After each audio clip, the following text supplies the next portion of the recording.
Bismillah, alhamdulillah, wassalatu wassalamu ala rasulillah wa ala alihi wa sahbihi wa mawala wa ba'd.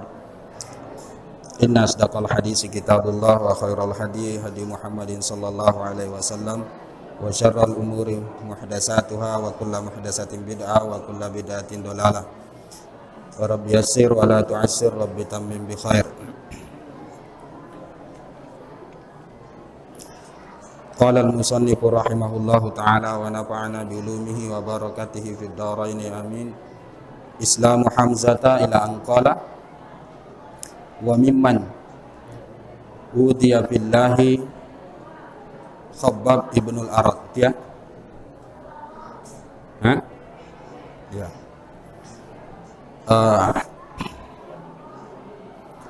Wa mimman udiya billahi, dan termasuk orang yang dianiaya, yang ditindas di jalan Allah Subhanahu wa taala itu adalah Khabbab ibnul Arat. Khabbab anaknya Arat.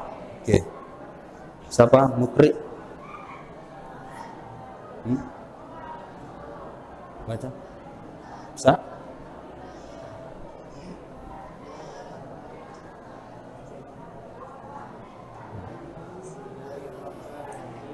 Bismillahirrahmanirrahim. Ya.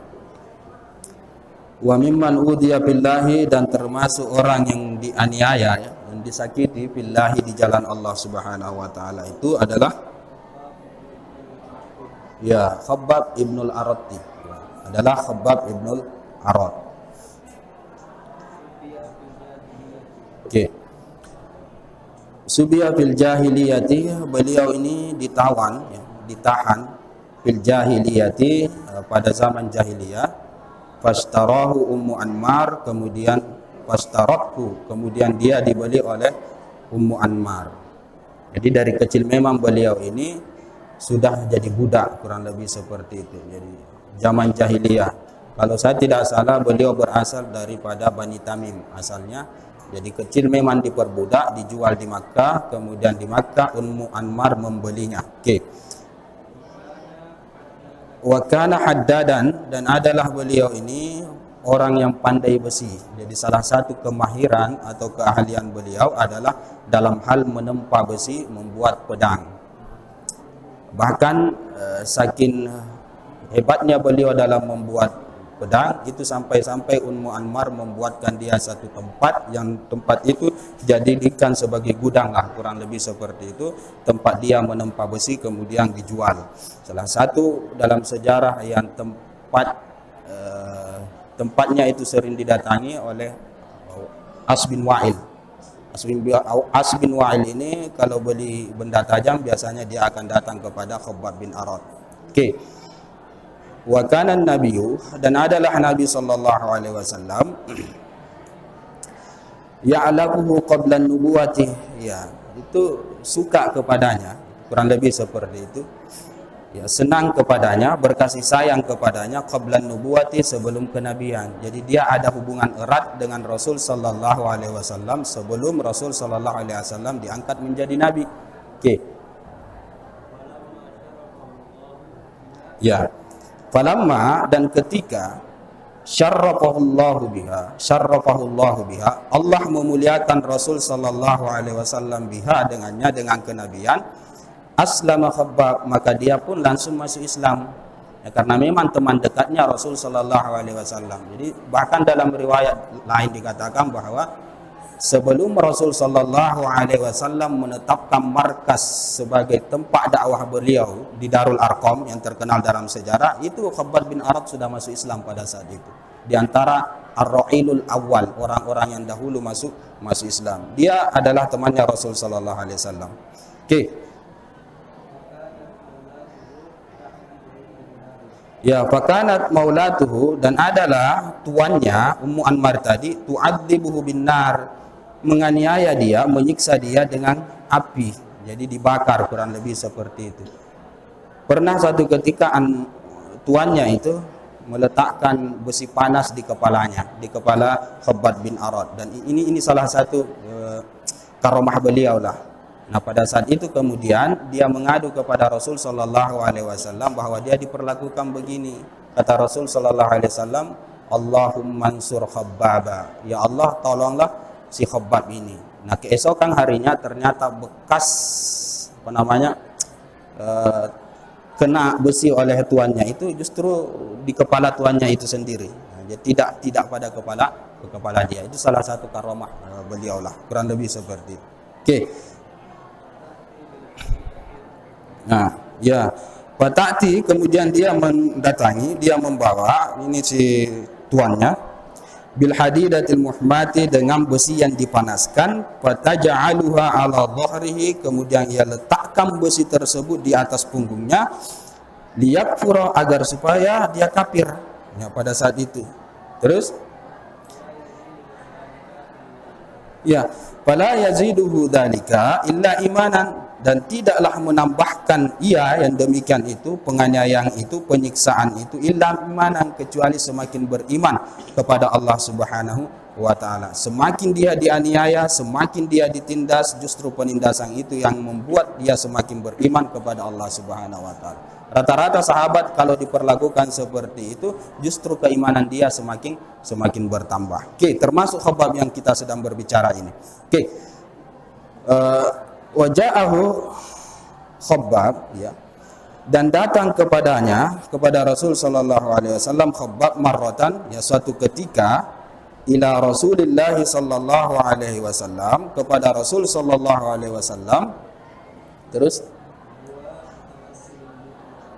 ya, wahua, dalam keadaan dia Rasul sallallahu alaihi wasallam pada saat itu mutawassidun burdatan fi zillil Ka'bah, dia sedang beralaskan burdah, kurang lebih seperti itu, fi dhillil Ka'bati, di naungan Ka'bah. Jadi tempat naungan Ka'bah, Rasul sallallahu alaihi wasallam sedang beristirahat di situ, menjadikan burdahnya sebagai bantal atau sebagai hamparan, kurang lebih seperti itu. Nah, pada saat itu kemudian Khabbab bin Arad datang. Faqala, kemudian dia berkata, ya Rasulullah, wahai Rasulullah, ala tad'ullaha lana, tidakkah engkau mau berdoa kepada Allah Subhanahu wa taala, lana, kepada kami? Wahai Rasulullah, coba tolong berdoalah kepada Allah Subhanahu wa taala kepada kami, agar supaya kami ini tidak ditindas, agar supaya kami ini tidak dianiaya, agar supaya Allah menolong kami. Kurang lebih seperti itu permintaan Khabbab bin Arad kepada Rasul sallallahu alaihi wasallam, karena ia sadar bahwa doa Rasul sallallahu alaihi wasallam diijabah. Oke, bagaimana respon Rasul sallallahu alaihi wasallam? Terus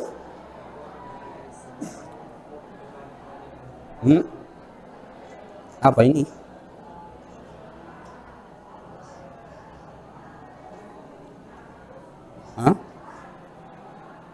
Waqa'ada?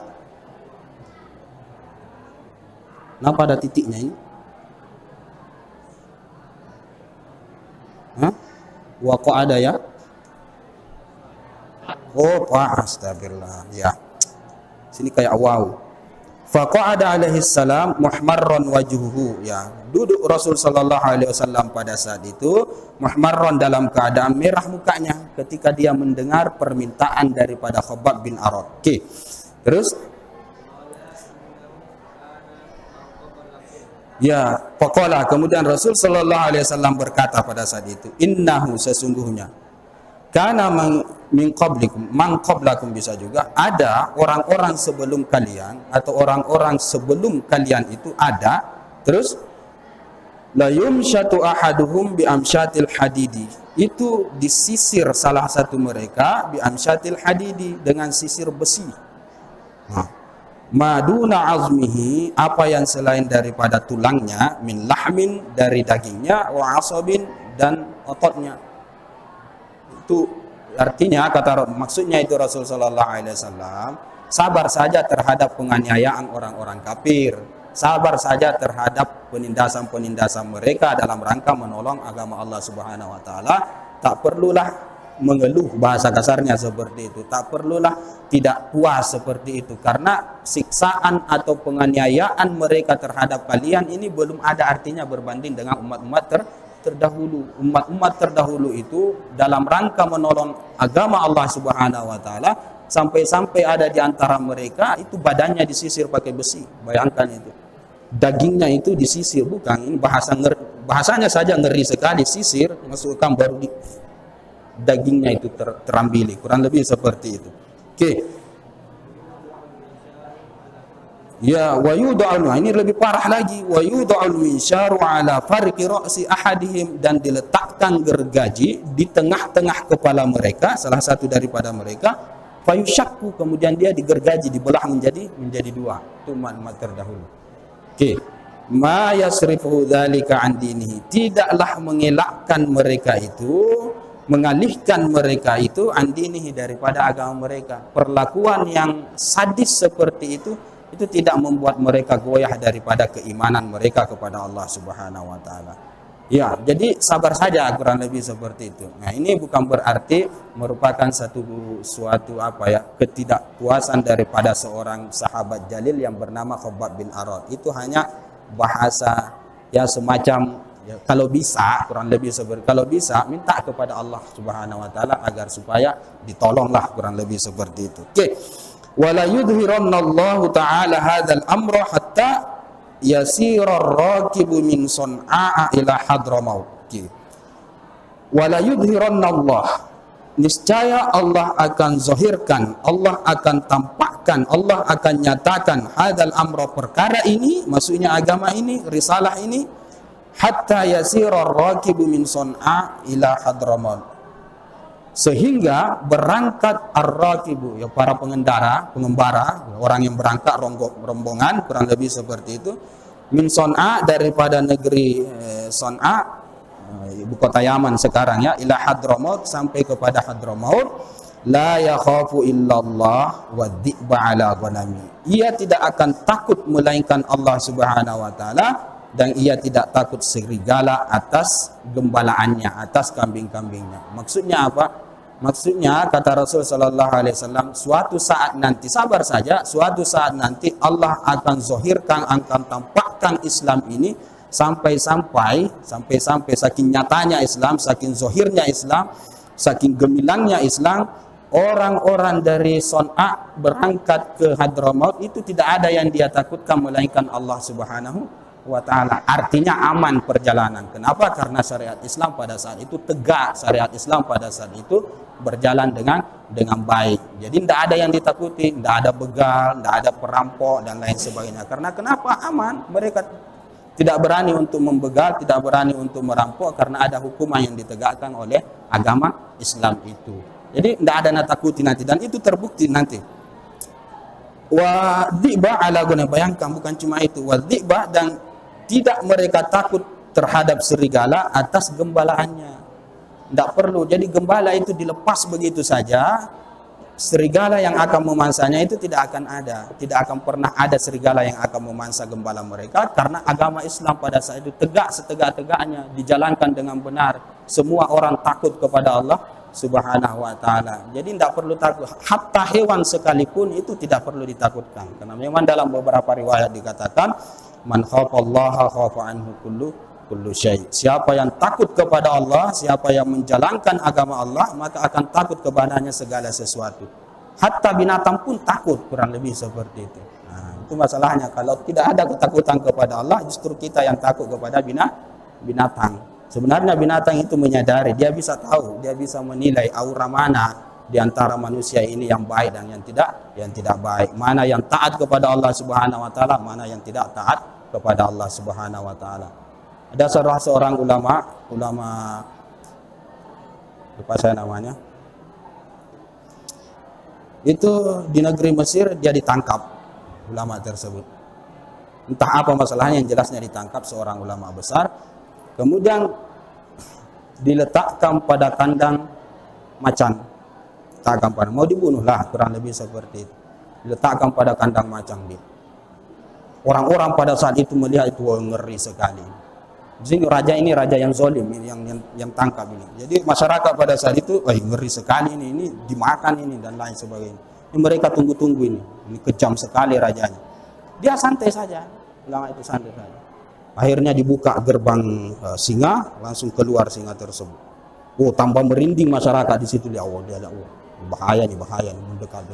Singa ini singa lapar yang tidak dikasih makan selama beberapa hari. dekati ulama itu, didekati. Tapi dia cuma mencium-cium saja dijilat-jilat begitu saja dia. Enggak dimangsa. Dijilat-jilat begitu saja dia. Oh, kaget orang pada saat itu, kenapa enggak dimangsa ini? Ternyata waliullah ini, ulama ini adalah seorang waliullah. Enggak dimangsa oleh hewan itu.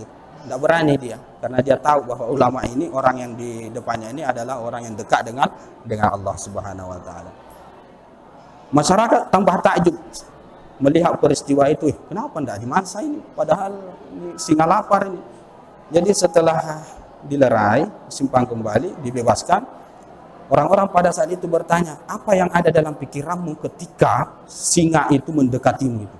Apakah takut? Kurang lebih sah. Apakah ngeri dan lain sebagainya? Dia bilang begini,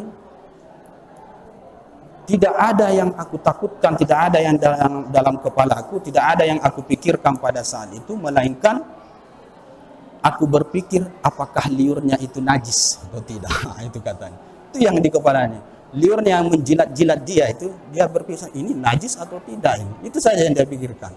Artinya dalam keadaan genting seperti itu pun dia masih berpikir tentang hukum Allah Subhanahu wa taala. Nah, itu dia, saking hebatnya itu, karomahnya itu luar biasa. Ini najis enggak liurnya ini atau tidak. Ini riwayat biasa juga diambil oleh pengarang-pengarang kitab tentang adabut ta'lim, bahwa yang namanya menuntut ilmu dalam keadaan apapun itu, namanya menuntut ilmu dalam keadaan genting tetap harus menuntut ilmu, harus belajar, kurang lebih harus berpikir tentang hukum Allah Subhanahu wa taala. Nah, ini yang dimaksud man khafallaha khafa anhu kullu syai'. Siapa yang takut kepada Allah, maka akan takut kepadanya segala sesuatu. Nah, di sini la yakhafullaha waddi'ba ala ghanami, dan dia tidak takut serigala terhadap gembalaan-gembalaannya, karena semua orang-orang pada saat itu mengamalkan ajaran Islam. Tidak ada kekafiran, tidak ada begal, tidak ada perampokan, tidak ada pemerkosaan dan lain sebagainya, tidak ada, karena syariat Islam berdiri tegak pada saat itu. Dan itu puncaknya pada zamannya Khalifah Umar bin Abdul Aziz, puncaknya di situ itu. Oke. Mana tadi terus?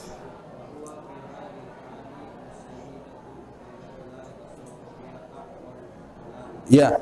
Qala dzalika alaihi salam, berkata yang demikian itu Rasul sallallahu alaihi wasallam, dia katakan seperti itu, wa huwa fi hadhil hal, dalam keadaan dia dalam situasi yang seperti ini, asyadidah ini, yang parah ini, keras, syadidah ini, la yatasawwaru fiha, yang tidak menggambarkan padanya aqalul uqala, orang yang berakal, ya, wa ambalun nubala, dan orang cerdas, yang paling cerdasnya orang cerdas, kurang lebih seperti itu. Terus itu adalah kuwatan muntadhiratan, itu adalah kekuatan muntadhiratan yang ditunggu, yang diinginkan, au sa'adatan mustaqbilatan, atau kebahagiaan yang akan didapatkan, yang dihadapi. Allahumma ya Allah, illa anna dzalika, melainkan yang demikian itu, wahyun yuha ilaihi, adalah wahyu yang diwahyukan kepada Rasul sallallahu alaihi wasallam. Rasul sallallahu alaihi wasallam tidaklah menyarankan atau mengatakan seperti itu kepada Khabbab bin Arad dalam situasi yang seperti itu, melainkan itu adalah sesuatu yang diwahyukan oleh Allah kepada dia. Kalau orang berakal ya tidak mungkin lah. Itu maksudnya tadi. Kalau orang berakal pasti apa yang begini lebih baik, mintalah doa kepada Allah Subhanahu wa taala agar supaya penganiayaan itu tidak ada kalau kita berbicara akal. Tapi itu tidak bisa diterima oleh rumus akal. Apa yang dikatakan Rasul sallallahu alaihi wasallam, dulu digergaji dan lain sebagainya. Jadi maksudnya sabarlah seperti itu. Nah, itu adalah wahyu dari Allah Subhanahu wa taala. Habis kisah Khabbab bin Arad ya. Khabbab bin Arad ini tidak banyak ceritanya, kisahnya dalam sejarah ya. Khabbab bin Arad, kisah dalam sejarah itu hanya beliau meninggal pada perang Siffin. Perang Siffin kemudian disolati oleh Baginda Ali pada saat itu. Nah, disitulah keluar statement Baginda Ali terhadap beliau. Kata Baginda Ali, aslama raghiban, hajara ta'ian, mata syahidan. Dia masuk Islam atas kegigihan dia sendiri, kemudian dia hijrah bersama Rasul sallallahu alaihi wasallam karena taat, kemudian dia mati dalam keadaan syahid. Itu perkataan Baginda Ali kepada Khabbab bin Arad. Tidak ada sejarah yang yang banyak menyebutkan tentang beliau. Cuma dari semua riwayat itu yang paling terkenal atau yang paling sering beliau ini disebutkan di dalam sejarah adalah terkait dengan Islamnya Baginda Umar. Beliau punya andil lah kurang lebih seperti itu.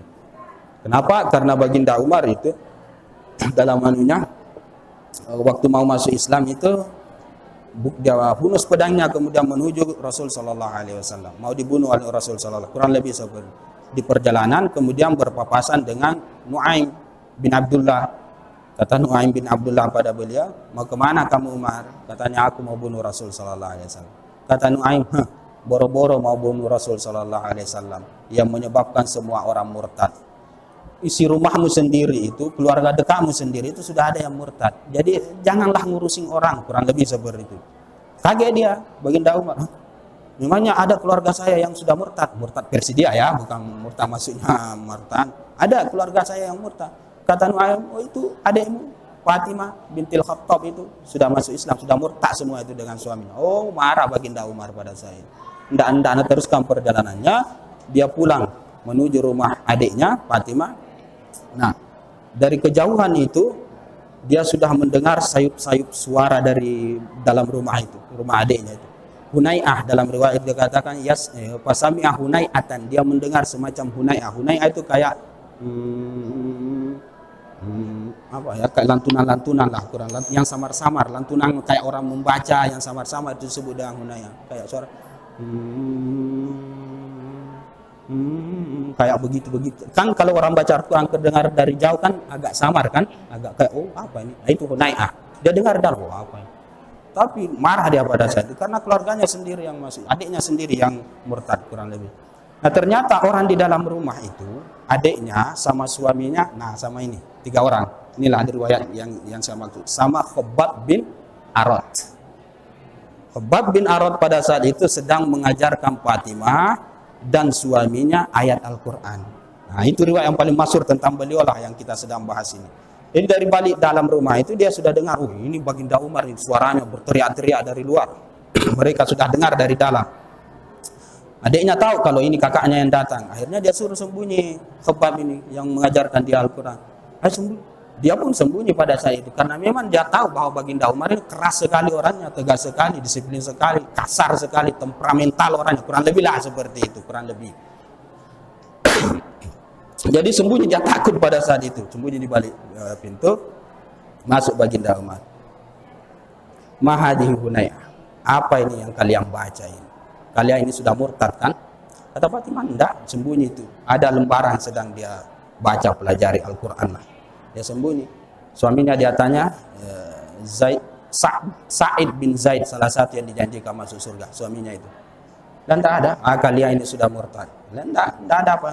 Tapi karena dipaksa ya, paksa turut melawan, akhirnya berkelahi. Jadi dalam riwayat itu dikatakan sampai diinjak-injak itu suaminya itu. Karena memang perkasa keras Baginda Umar, diinjak-injak di situ. Ya namanya suami kan jelas iba ya, kurang lebih seperti itu. Istri bagaimanapun kalau dilihat suaminya diperlakukan seperti itu, apalagi dalam hal kebenaran, ya tentu girahnya juga naik. Hatta saudara sendiri yang menganiayanya, selama kita dalam kebenaran kita lawan, kurang lebih seperti itu. Jadi Sayyidatina Fatimah pada saat itu melihat suaminya diperlakukan, ya dia ikut bantu pada saat itu. Nah, pada saat dia membantu itulah baru dipukul wajahnya Sayyidatina Fatimah berdarah. Pada saat itu kemudian dia menangis. Nah, apa katanya? "Demi Allah, betul kami sekarang sudah Islam. Qad aslamna fa'al ma badalak." Kami Islam, lakukanlah apa yang kamu inginkan. Maksudnya ya mau apa? Islam agak sekarang. Nah, serahkan itu apa yang kalian baca itu. Kata Fatimah pada saat itu, "Innaka rijsun, sesungguhnya kamu itu najis, wala yamassuhu illal mutahharun, tidak boleh menyentuh dia kecuali orang yang suci." Dan lebih sebagainya. Akhirnya merasa dia, ini keras juga nih adik saya dan lain sebagainya. Karena adik ya bagaimanapun juga ya, kalau ada ikatan darah, sejahat apapun saudara kalian, kakak kalian, adik kalian, kalau sudah ada ikatan darah itu pasti ada juga rasa iba kalau dia dianiaya, kalau dia misalnya menangis, pasti iba juga tuh. Kerasnya ini adik saya. Akhirnya sudah mulai goyah dia pada saat. Ya, akhirnya dalam doa itu disuruh dia berwudu. Riwayat lain mengatakan suruh mandi, ayo berwudu, ayo mandi. Akhirnya dia pergi, dia ikut. Kemudian dikasihlah apa yang dibaca itu. Dia buka, ternyata surah Toha. Baca baginda Umar pada saat Toha ma anzalna 'alaikal qur'ana litashqa illa tadhkiratan liman yakhsha tanzilan mimman khalaqal arda was samawati al-'ula ar-rahmanu 'alal 'arsyi istawa lahu ma fis samawati wa ma bainahuma wa ma tahtas sara wa in tajhar bil qawli fa innahu ya'lamus sirra wa akhfa. Panjang itu sampai kepada ayat innani anallahu la ilaha illa ana fa'budni wa aqimis sholata li dzikri. Langsung terduduk dia, lemas dia pada saat itu. Ketika dia sudah baca, dia menangis, kemudian berkata, ma ahsana hadzal kalam wa ma akramah dulluni ala Muhammad. Indah sekali kata-kata ini, indah sekali bahasanya, mulia sekali. Tunjukkan aku di mana Muhammad. Mulai. Nah, si Khabbab tadi yang bersembunyi itu di dalam, begitu dia dengar, wah ini sudah aman nih, kayaknya sudah tenang ini sudah berubah ini. Akhirnya dia pun keluar pada saat itu, aman. Kemudian dia berkata, sesungguhnya aku mengharapkan bahwa kamulah yang dimaksud oleh Allah Subhanahu wa taala dalam doa Rasul sallallahu alaihi wasallam yang dia selalu doakan di setiap malam, Allahumma a'izzal Islam bi umarai.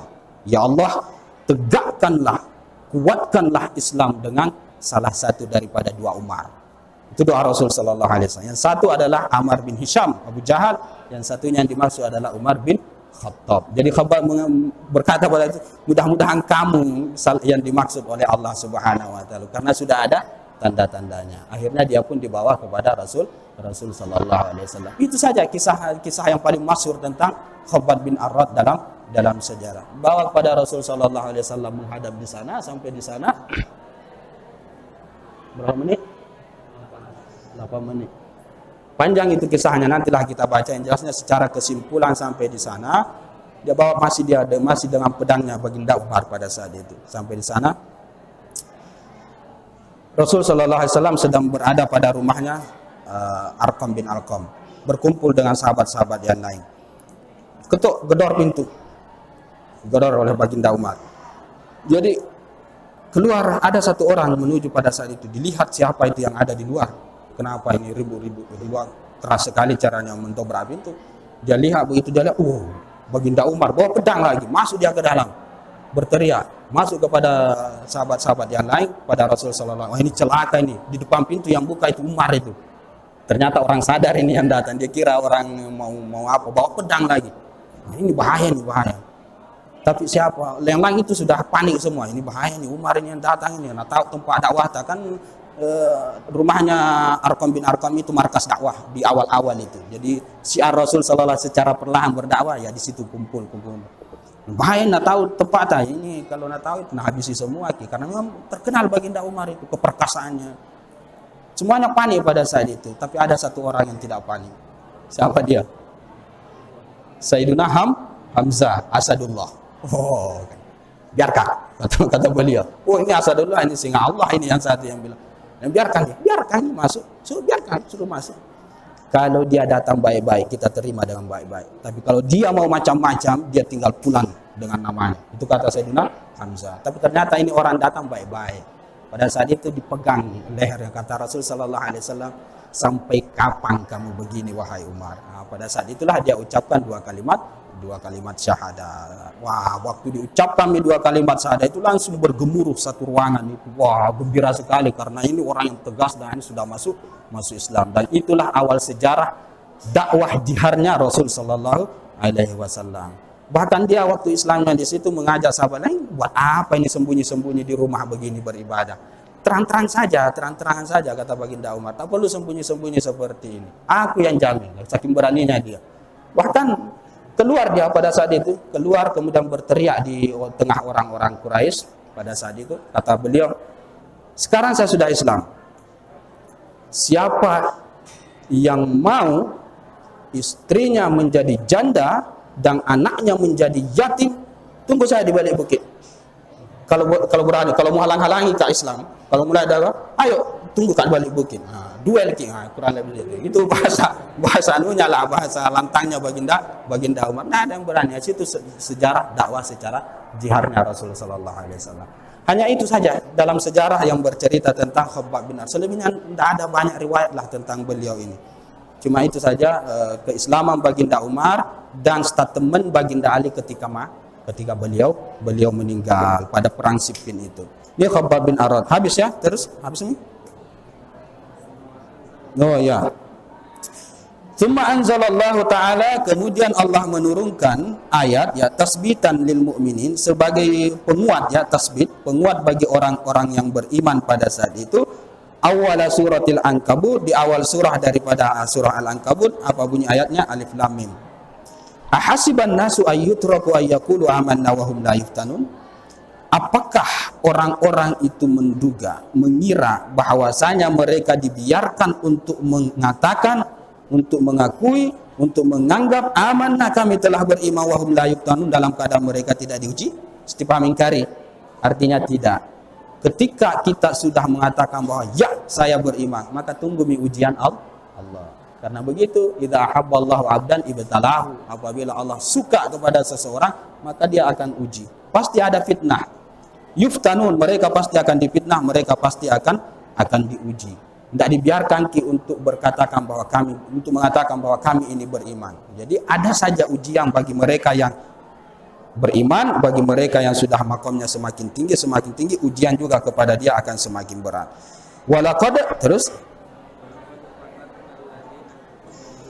ya, walaqad fatanna, dan sungguh kami telah menguji alladzina min qablihim, orang-orang yang sebelum mereka. Fala ya'lamannallahu alladzina shadaqu, maka niscaya Allah akan tahu siapa kira-kira yang betul-betul jujur, benar dalam keimanannya. Wala ya'lamannal kadzibin, dan Allah akan tahu siapa yang berdusta tentang keimanannya. Jadi ujian dan cobaan itu sebenarnya filter, atau bahasa kita saringan ya. Disaring orang, apa penyaringnya? Ujian dan cobaan. Siapa kira-kira yang lolos atau yang tidak lolos? Siapa kira-kira yang beriman atau yang tidak beriman? Atau siapa yang betul dalam pengakuannya tentang keimanan, dan siapa yang berbohong tentang pengakuan dia bahwa dia telah beriman. Nah, itu ayat yang turun pada saat itu sebagai penegas kepada orang-orang al-mustad'if, atau orang-orang yang lemah pada zaman Rasul sallallahu alaihi wasallam. Siapa lagi nih? Wa mimman udhiya billahi, dan termasuk yang dianiaya di jalan Allah Subhanahu wa taala, Abu Bakar As-Siddiq. Itu adalah baginda Abu Bakar As-Siddiq. Oke. Oh, panjang ya. Ya, sampai situ Mikael. Masuk ini. 2 menit. Ya, baca sedikit Mas Dik. 2 menit lagi. Wa mimman udhiya billahi, dan termasuk yang dianiaya di jalan Allah adalah Abu Bakar As-Siddiq, adalah baginda Abu Bakar As-Siddiq. Walamma stadda alaihil adha, ketika semakin parah ke atasnya penganiayaan, ajma'a amrahu alal hijrah, dia pun mengumpulkan perkaranya alal hijrati, untuk hijrah. Artinya dia berpikir-pikir, bagaimana ini urusan saya ini, perkara saya ini. Nah, dia pada saat itu mau hijrah min Makkah ila jihatil Habasyah, dari Makkah kepada negeri Habasyah. Fa kharaja, oh panjang riwayatnya ya, kira pendek. Nantilah kita sambung pada pertemuan yang akan datang ya. Oke, subhanakallahumma bihamdika asyhadu an la ilaha illa anta astaghfiruka wa atubu ilaik.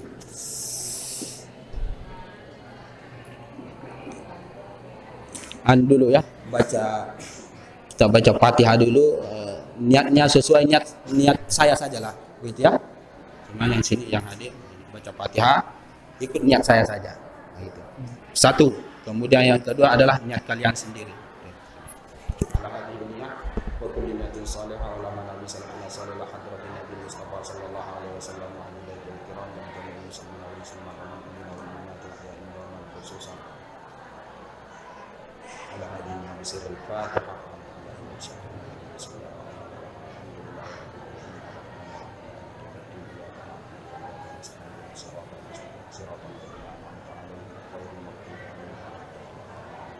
Assalamualaikum.